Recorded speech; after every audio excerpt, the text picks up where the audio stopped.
Hello. So here's a short presentation about writing stories, or to give it a more technical name, writing narrative.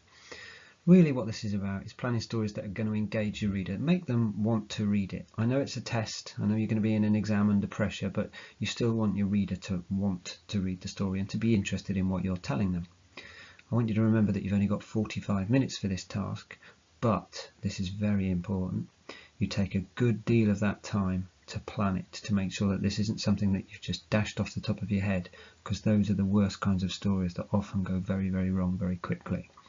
So this is about planning, and it's about engaging, and then it's about checking and changing anything that you need to make it better. Now, there are really only 4 types of story that the exam board ask you to write. You get a choice of 4. There are often openers where you're given the beginnings of a story. Get down here now, boomed Dad, for example, then you need to finish it off. You get vague story titles like The Trip, The Accident, The Storm. You get personal stories, which often say, write about a time when you felt deeply unhappy or something. And then finally, you get finishers, and I would be very careful with the finishers, but these often are, write a story that ends with the line, and I knew I was in big, big trouble. Those are the ones that you need to be careful of, because you've got to be able to plan a story and make sure you finish it in time to get that satisfyingly at the end of your story.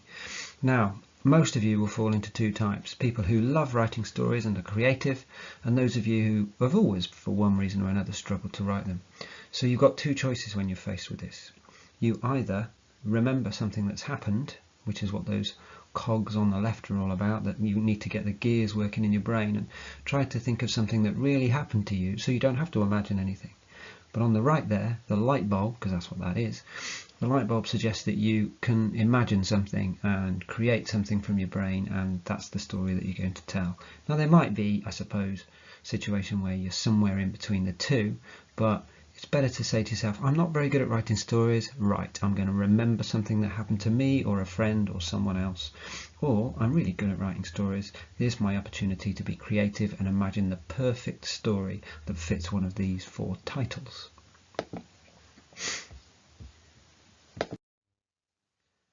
The next most important consideration to think about is that your story shouldn't take place over a massive span of time. I don't want a holiday story that sees you looking forward to going on holiday, dreaming about it the night before, packing, travelling in the car to the airport, travelling on the aeroplane, going and having a 2-week holiday, and then coming home and doing everything in reverse again. That's not how a good story is going to be told in an exam. The best thing is to think about this egg timer on the screen here. If you click it all the way around, it'll go to an hour. That's tick, tick, tick for an hour. Imagine your story taking place in that time. Okay, everything that happens has to happen in that hour, from the beginning to the end. That's the best way to control things. It's the best way to keep control of all your characters and the things that happen. And basically you're giving yourself an easier job, because you're not having lots and lots and lots of things to do. It's easy to give yourself a simple task, so I want you to think that your story takes place within an hour. Now, the next thing you need to think about is who you are. You're going to be telling this story, and I want you to think about the idea that you, as the storyteller, the I in the story, has got a secret. You're the one in charge, you know what's happened, and you're going to reveal this secret to your reader, to the examiner in this case. And I want you to be thinking about what kind of person you are. You need to tell your examiner, you need to tell the reader what kind of person you are, because they're not going to work it out without you telling them. And I also want you to think it's best if you just have one character. You don't want to be thinking of having lots and lots and lots of people in this story. So you need to be thinking about how you can do that. And I want you to think about it in the way of, imagine you were a dog walker. It's much more sensible if you go walking just to take one dog with you. One dog, one character, nice and simple. Okay? You are allowed one antagonist. That's a fancy word for a kind of character who might try to stop you getting what you want. So an enemy, if you like. It could be anybody, could be your best friend, could even be you if you're your own worst enemy, but it needs to be someone who you're going to be able to control. Now if you look at my picture now, I've got 2 dogs. I reckon I can manage them. If I take those for a walk, they're not going to give me too much trouble. I think I can probably control them. But imagine you've chosen to do something mad, like write about a football match where you've got two teams. Imagine all your characters, even if it's 6 aside. I've got six characters on one team, 6 characters on another. I've probably got a referee, 1 or 2 people watching. Imagine each one of those is a dog and try taking them for a walk. You're going to lose control of them very quickly. Look at the screen. You are one of those characters, and your antagonist, the person who tries to stop you getting what you want, a little brother, an employer, somebody who runs their car into you when you're late for work in the morning, whatever it is, they're going to stop you getting what you want, and then you're going to try and do something about it. That's what we need when we sort out which characters we want to use. So it's really important we take control when we plan a story. Here I've got the kind of 5 things that need to happen, but before we get to this point you really need to be thinking about the basics again. You need 2 characters. You are the main character, whoever you decide to be, and we'll get to that in a minute, plus 1 antagonist, an enemy, somebody who's going to try and stop you getting what you want. Okay, you need to think that this story shouldn't take place over days and days and days. It's easier for it to take place over a really small amount of time. Okay, if you focus on those 2 things, then you'll be okay. So if we think about our story, when we open it, when we start it, it's a good idea to connect to your reader. Talk directly to them. I want you to think that you're this person with the secret. You're somebody who's about to tell a story that you know all about. You know it's going to happen, and you've just decided to tell it very slowly, like lots and lots of layers on a Christmas present. But it's always worth at the beginning of your story making sure that everyone knows where this story takes place. Is it day? Is it night? Do you live in the city? Do you live by the sea? What's the weather doing outside? Because it can help with the mood of the atmosphere that you're trying to create. Make sure that they, in their head, when they're reading your words on the page, can see the same things you can see in your head when you're imagining or creating this story. So we really need to know who you are. So I've moved on to development.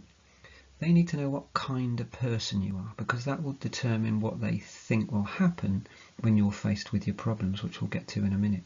So the best thing to do here is to think of 3 adjectives, 3 words that would best describe your character.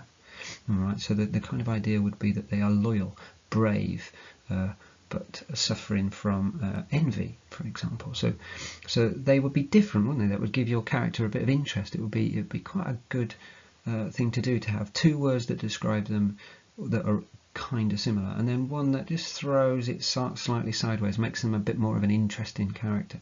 It might make them a bit unpredictable in the story. And it's at this point as well you can also introduce your reader. Remember, you can talk directly to them, to your enemy, to your antagonist, and the person who's probably going to try and stop you doing what you want. Okay, but you could, if you like, you could leave it to point 3, which is your dilemma. And this is your problem. Your story has to contain some sort of problem. It doesn't matter which of those 4 categories of story I was talking about earlier. Your problem is basically what's going to happen. What is it that you need to do in this story? What problems did you face? What challenge did you face? What hurdles did you need to get over? I would keep this simple. Okay? Remember, we don't want stories about death or football matches or zombies or escaping from haunted houses. Think of something really simple. A story that could have happened to you on the day of the exam. A story that could happen to you in the exam while you're sitting there. What could happen to you? Think about things that are easy to plot and plan quickly. So remember, it's a problem you can solve, probably, but it's a problem that you can deal with. Not something so fantastical that you can't. And remember, it's this kind of problem you can solve within an hour as well.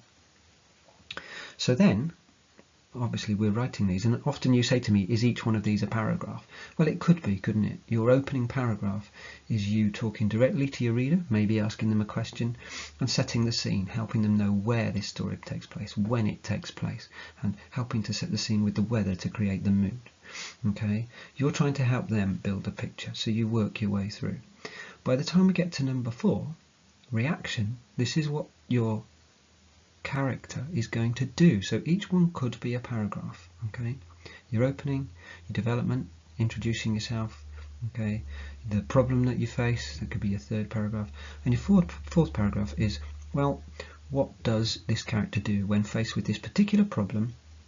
What does your character, who is loyal and brave but sometimes gets very jealous or angry, you know, whatever those things are, what do they do next? What is it that they do when they're faced with the problem? Now, I know you probably won't be able to see this very clearly, but if you pause this slide, you can see that number 4, it says, A better story will have 2 or perhaps even 3 hurdles for the main character to try to jump. That means that they might solve the first problem, they might fail at the first problem, but what do they do next? A good story, you give them another problem, you make their life worse. It's always good to make your main character's life even more difficult, just to see what they'll do next. Okay, don't make it too outlandish. Remember, no death, no guns, no zombies, but what do they do next? How do they try to solve the next layer of their problem? Okay, and finally, of course, eventually, we need to end our story, and this is about knowing how to kind of fit this in.